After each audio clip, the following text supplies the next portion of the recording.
Aujourd'hui, le He Menachem Av. On a expliqué précédemment que l'on doit être en perpétuel mouvement de tchouva. Par rapport à ça, on pourra arriver à une conclusion erronée qui serait que pour faire tchouva, eh bien, il faut faire un état des lieux.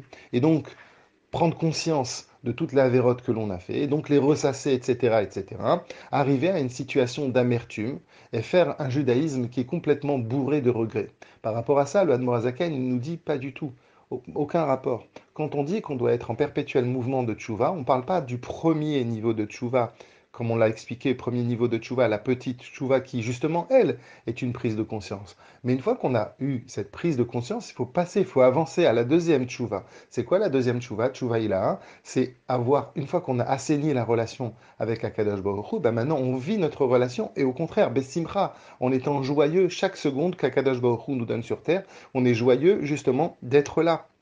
Et ça, c'est la tchouva ilaha. Et c'est ça qu'on veut dire quand on dit qu'on doit être en perpétuel mouvement de tchouva. Effectivement, il faut avoir une phase dans laquelle on doit avoir une prise de conscience, mais après, on doit laisser place à une vraie relation. C'est un peu la même chose comme dans les relations humaines. On avait donné un exemple, c'est qu'on doit vivre la relation avec l'autre. Effectivement, on doit prendre conscience de notre positionnement par rapport à lui, même s'excuser si on a une mauvaise attitude, mais après, on ne doit pas vivre avec ça tout le temps. On doit passer à autre chose et avoir une relation assainie et pleine de joie.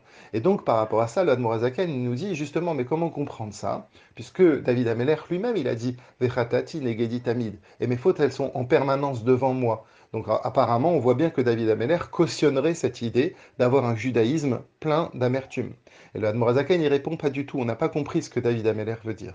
David Ameller, il dit, Vechatati negedi tamid.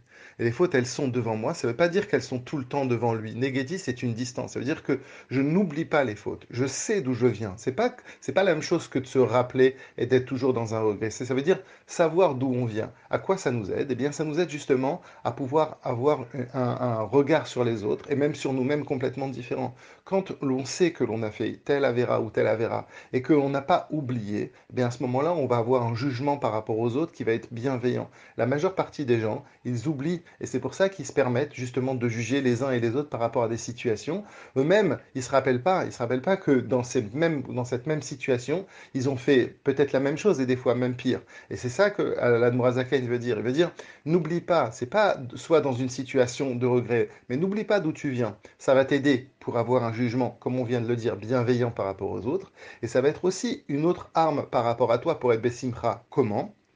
Comment être joyeux grâce à ça? Eh bien, parfois, il nous arrive des situations dans lesquelles on est embarrassé. Quelqu'un nous a parlé, nous a dit quelque chose qui n'est pas forcément sympathique. Et même si on veut le juger avec bienveillance, on voit bien qu'ici, on passe une épreuve.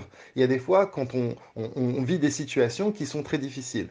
Et là, l'Anne Morazaken nous dit que finalement, peut-être c'est juste un retour des choses qui est en rapport avec notre comportement. Encore une fois, ça n'est pas un judaïsme mortifère dans lequel, à chaque fois qu'il va nous arriver quelque chose de mal, on va dire je le mérite. C'est pas ça que ça veut dire. Ça veut dire que finalement, on pourrait considérer que toutes les épreuves qui sont en face de nous, eh bien, c'est simplement un retour des choses. C'est comme si l'on peut dire une punition, mais positive par rapport à nous, pour pouvoir nous apprendre.